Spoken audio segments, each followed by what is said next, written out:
اگر کسی نے بوقت ضرورت قرض لے لیا اور قرض لینے کے بعد قرض کی ادائیگی کی نیت سے محنت و مشقت کر رہا ہے کہ میں جلدی سے اپنے قرض سے بری ہو جاؤں، جلدی سے میں قرض چکا دوں، رات و دن اس کے دماغ پر یہی ٹینشن ہے اور اس کے لیے جد و جہد کرتا ہے اور حقیقی معنوں میں کوئی کسر نہیں چھوڑتا، اور پھر وہ بغیر قرض ادا کیے مر جاتا ہے، تو اب ایسے شخص کے قرض کا ذمہ، یعنی جس کا قرض نکلتا ہے،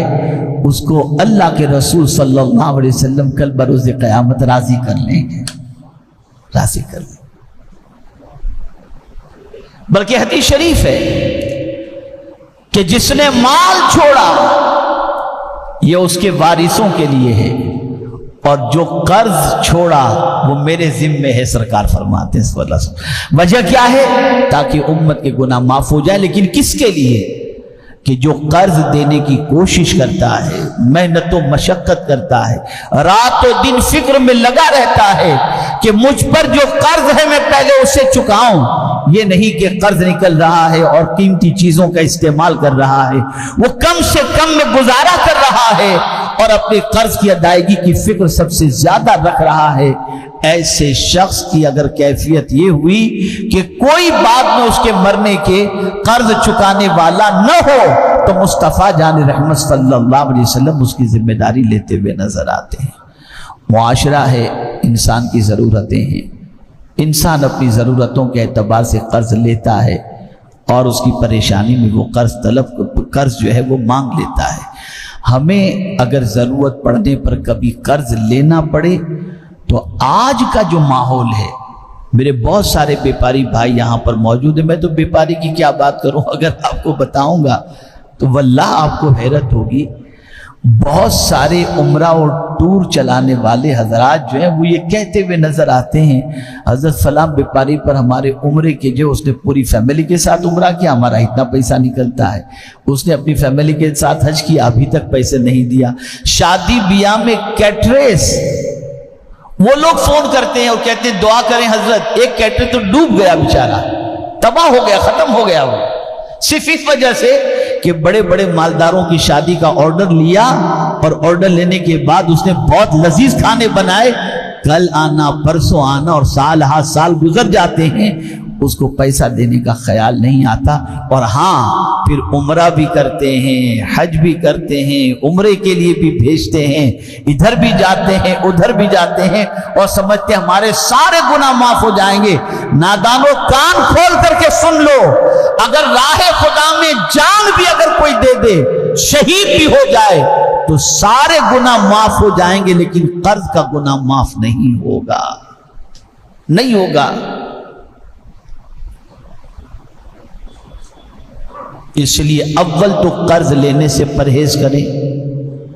اور ضرورت پڑنے پر لیں تو فوری طور پر ادا کرنے کی فکر کریں، جلدی سے اس کی ادائیگی تھوڑا تھوڑا تھوڑا کر کے بھی آپ دینے کی کوشش کریں، قطعی طور پر اس میں کوتاہی نہ برتیں، اس لیے کہ جس کے آپ مقروض ہوتے ہیں اگر اسے خود کو بیچارے کو ضرورت پڑی اور اس کی رقم جس کو قرض دیا ہے وہ نہیں دے گا، اس کے دل کے اندر صدمہ ہوگا، اسے تکلیف ہوگی، پریشانی ہوگی، اور کسی مومن کا دل دکھ جائے اس اعتبار سے تو اللہ عز و جل اس سے ناراض ہوتا ہے، اللہ کے رسول صلی اللہ علیہ وسلم ناراض ہوتے ہیں۔ یاد رکھیں، قرض معاشرے کے اندر انسانی ضرورت ہے، لیکن اس کو اس کے وقت پر ادا کر دینا، ٹائم پر ادا کر دینا یہ ضروری ہے۔ اور اگر کوئی شخص یہ سوچے میں نے قرض لے لیا، اب میں عمرہ کر کے آؤں گا تو وہاں تو سارے گناہ معاف ہو جاتے ہیں، حج کر کے آؤں گا سارے گناہ معاف ہو جاتے ہیں، میاں آپ حج کر کے آؤ یا عمرہ کر کے آؤ یا تہجد پڑھو یا جمعرات اور پیر کے روزے رکھو یا ایام بیض کے روزے رکھو یا آپ پوری رات تہجد گزارو، یہ قرض والا گناہ معاف نہیں ہوگا، چاہے آپ اللہ کی راہ میں اپنی جان بھی قربان کر دو، معاف نہیں ہوگا، یہ معاف نہیں ہوگا۔ اس لیے اے رسول اعظم صلی اللہ تعالی علیہ وسلم کے دیوانوں، اگر ضرورت پڑنے پر قرض آپ کو لینا پڑے تو ادائیگی کی نیت بھی رکھو۔ اب تو بیپاری کروڑوں کا ٹوپا، کل ہی بیپاری فون کرتے کرتے بتا رہا تھا کہ اتنے کروڑ کا جو ہے وہ ٹوپا کر کے بھاگ گیا اور یہ کر کے بھاگ گیا۔ روز روز یہ خبریں آ رہی ہیں، اور زیادہ تر یہ کرنے والے، معاف کیجیے گا، مسلمان ہوتے ہیں۔ خدا را ڈرو، مرنا ہے اور اللہ کی بارگاہ میں جواب دینا ہے۔ جلدی سے اگر قرض آپ نے کسی کا آپ کے اوپر نکلتا ہے تو اس کی ادائیگی کی کوشش کرو۔ اللہ رب العزت جل جلالہ، آقا کریم رؤوف الرحیم علیہ التحیۃ والتسلیم کے صدق و طفیل مجھے، آپ کو، سب کو اللہ اور اس کے رسول کے ارشادات پر عمل کی توفیق نصیب فرمائے، ہم سب کی دنیا بھی بہتر فرمائے اور آخرت بھی بہتر فرمائے۔